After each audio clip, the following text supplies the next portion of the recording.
Honra Mikhail Ivanov. E bem, caros amigos, estou extremamente contente por reencontrá-los em suas novas energias que vocês atravessam nesse momento. Então, estou com vocês por um momento, portanto, vamos nos divertir. Questão: como fazer para aliviar o que é pesado no cotidiano e não mais ter as nádegas entre duas cadeiras? Então aí, cara amiga, todo mundo se encontra hoje com as nádegas entre duas cadeiras, como você disse e como eu digo. E bem, é muito simples, a solução é escolher uma cadeira ao invés de outra.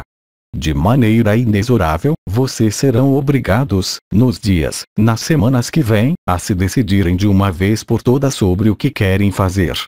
Os impulsos da alma tornam-se cada vez mais fortes, dada a pressão que existe na existência estado de ser que vem a vocês.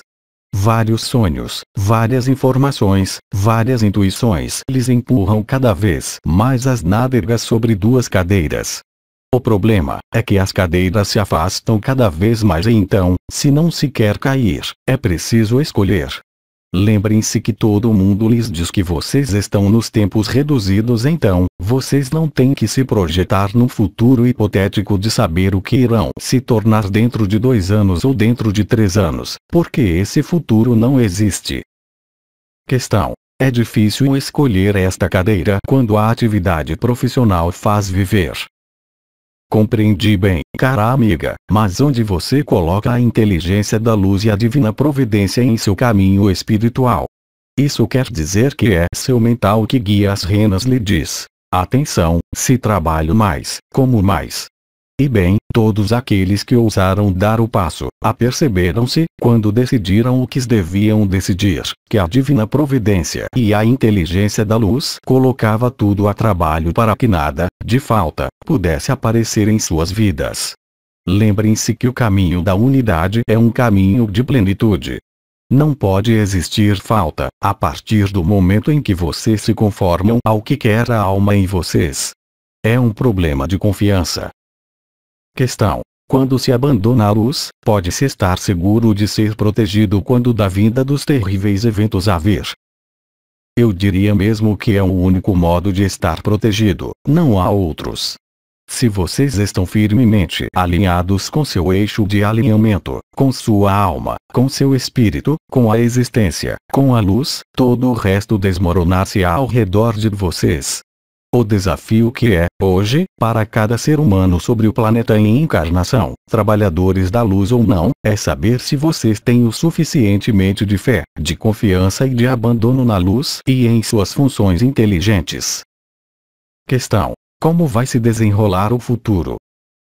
Se você estivesse mais centrada no que vive no interior, esse gênero de questão não teria lugar, porque, se você se alinha e vive a alegria interior, e toda a sua consciência se coloca aí, esse gênero de questão não tem mais sentido.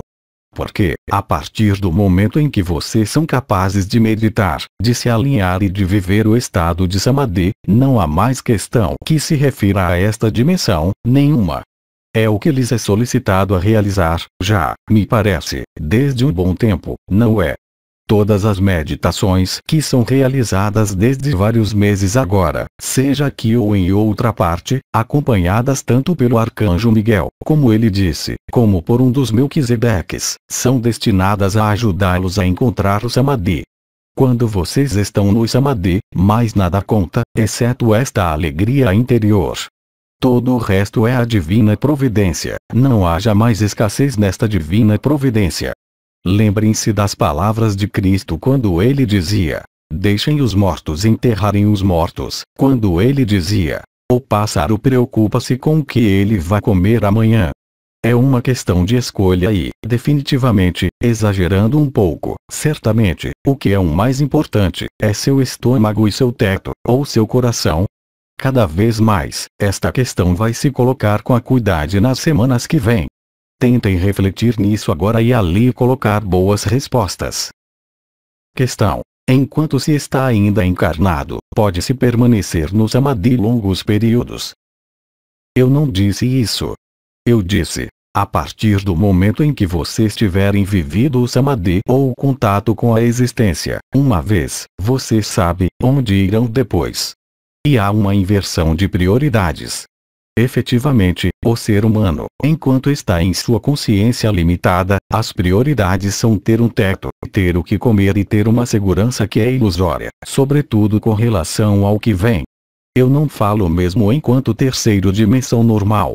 Portanto, vocês imaginam bem que se encontram a existência e se ativam as coroas radiantes e têm acesso a esta dimensão, todo o resto não tem mais qualquer espécie de importância.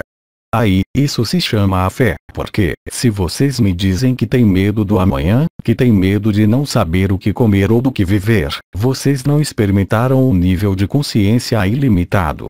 Portanto, efetivamente, nesse caso, não é preciso nada abandonar. Eu sinto todas as bicicletas que se põem a girar, isso, muito bem. Mas é um problema fundamental porque, como podem vocês reivindicar as propriedades da luz, reivindicar um caminho espiritual e, neste período tão crucial que vivem, estarem ainda nos medos, nas faltas enquanto suas energias espirituais e os níveis de consciência os fazem aproximar da eternidade?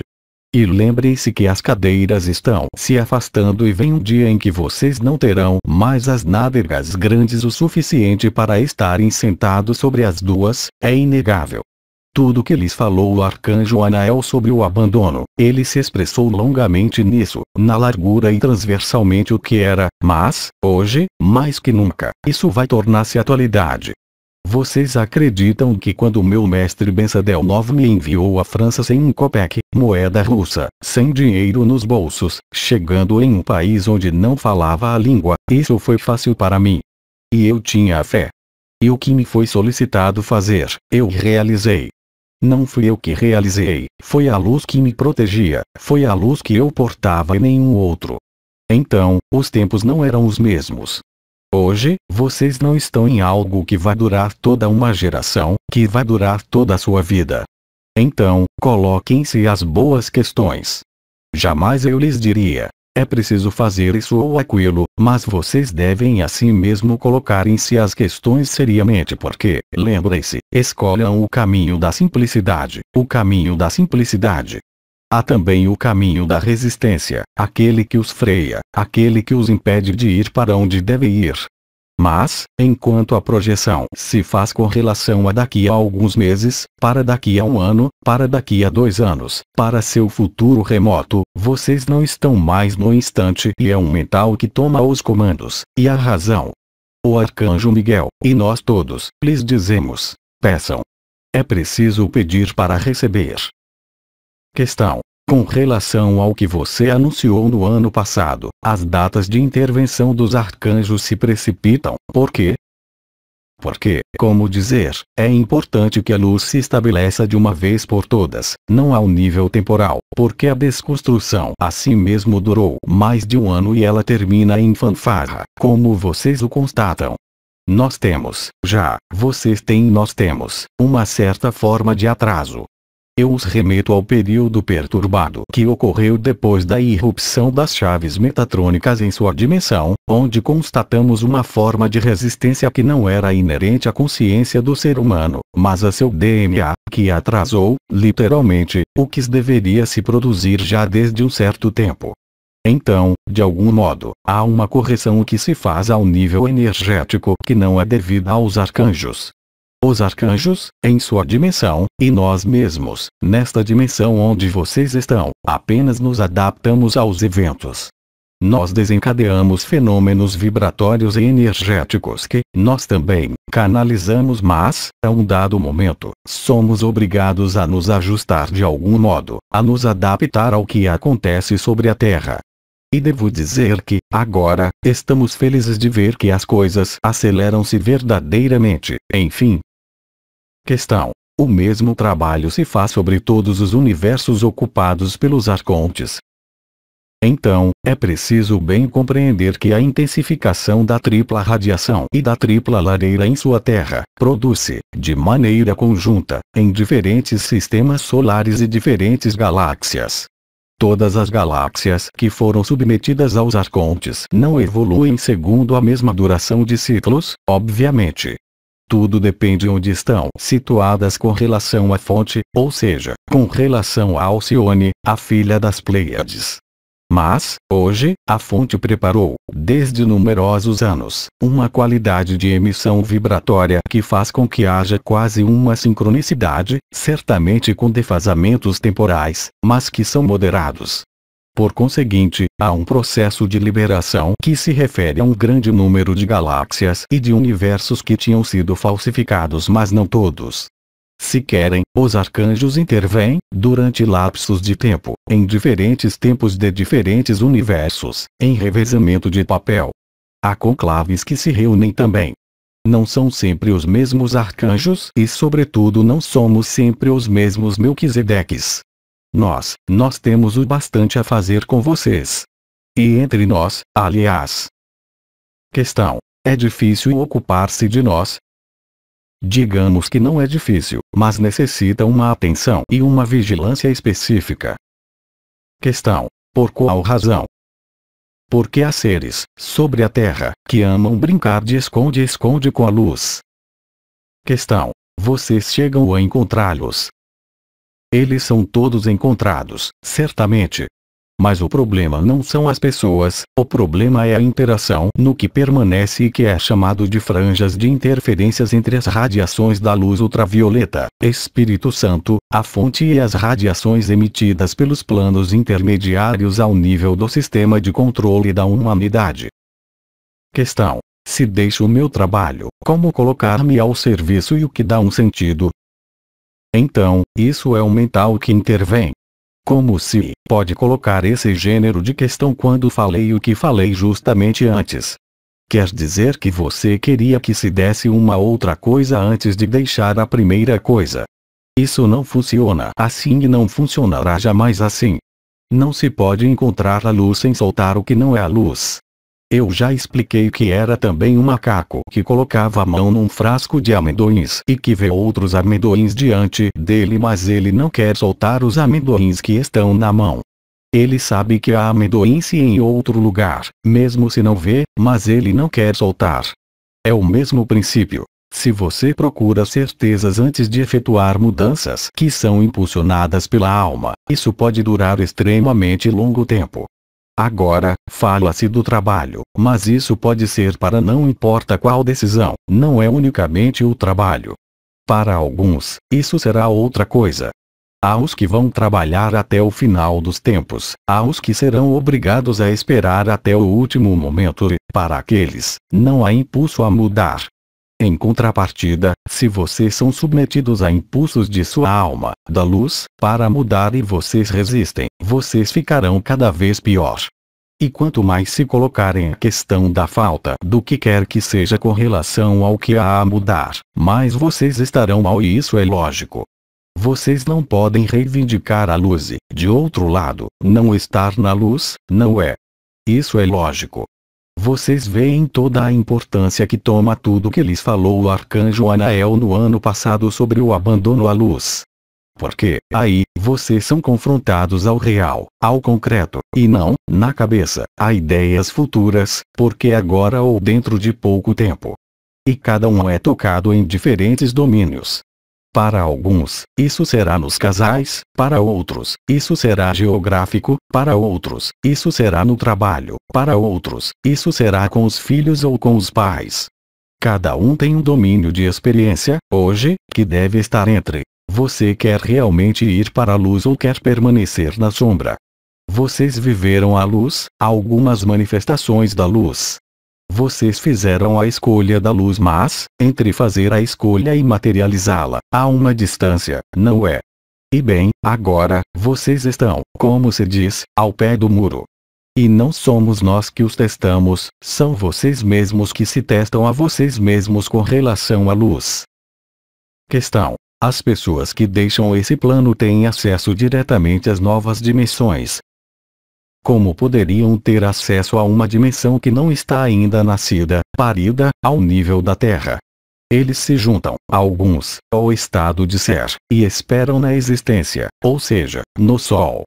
Outros, enfim, são colocados no processo que poderia se intitular um êxtase, aguardando o parto. Outros, enfim, já partiram em outros sistemas solares. Eles escaparam da matriz. Mas cada caso é diferente, não há regra absoluta. Questão: sinto chamarem por meu nome, pelo ouvido esquerdo. É o que? Quando chamam por seu nome, é um guia, um anjo guardião, sempre. Questão: como, naquele momento, retomar contato? Abandonando-se à luz. Ir no sentido das linhas de menor resistência, ir nas linhas de fluidez, em todos os setores de sua vida. A moralidade e a boa conduta não bastam. Questão: poderíamos falar dos 12 crânios de cristal? Existem 12 crânios de cristal autênticos. Esses crânios de cristal são crânios que se cristalizaram quando da morte de 12 Elohim, que se sacrificaram nesse último ciclo. Seus corpos de Elohim tornaram-se um corpo de carne. No momento de sua primeira morte nesta matriz, seu crânio transformou-se em crânio de cristal. Esses 12 crânios de cristal, ligados aos 12 Elohim criadores desta persistência da luz na falsificação, aqueles que criaram a Atlântida, são portadores de uma memória. Como foi dito em inúmeras tradições ameríndias, em particular, esses crânios deveriam ser reunidos, ao nível vibratório. 12 Elohim, 12 estrelas, 12 mulheres, 12 crotons, Melquisedeques, e 12 arcanjos. O retorno à unidade passa pelo 12. Esses crânios de cristal são os crânios portadores de memórias e de vibrações. Sua função é essencialmente esta. Há outros, certamente, porque aqueles que estiveram em contato com os crânios de cristal podem ver manifestar a eles um certo número de potenciais espirituais, digamos. Mas isso é um anexo. O mais importante é que eles representam a memória dos 12 Elohim. Do mesmo modo que os círculos de fogo dos anciões representam a memória dos nefilins, dos gigantes. Eles reativam-se nesse momento mesmo. Já desde um tempo. Tudo isso é destinado a facilitar a emergência da nova dimensão, ou parto da Terra, se preferem. Tudo está destinado a apoiar a luz. Vocês estão aí para isso, os círculos de fogo estiveram aí para isso e estão ainda aí para isso, os crânios de cristal também. Questão: os 12 crânios foram reencontrados. O importante não é que eles sejam reencontrados fisicamente, mas vibratoriamente. Questão: como fazer a diferença entre uma intuição fundada ou mental? Se é um impulso, ele reproduzir-se-á. Se é um mental, produzir-se-á outra coisa. É assim simples.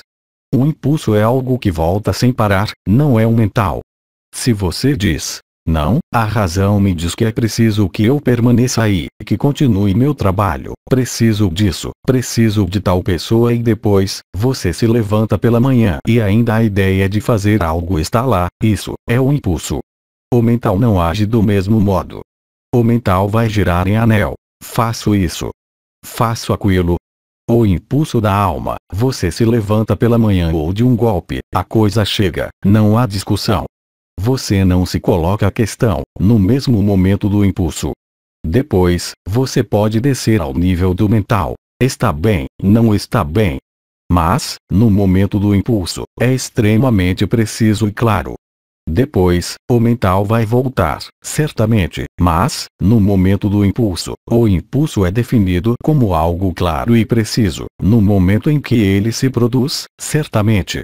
Não temos mais perguntas, agradecemos. Então, caros amigos, eu lhes digo até logo e recebam todo o meu amor. Até breve.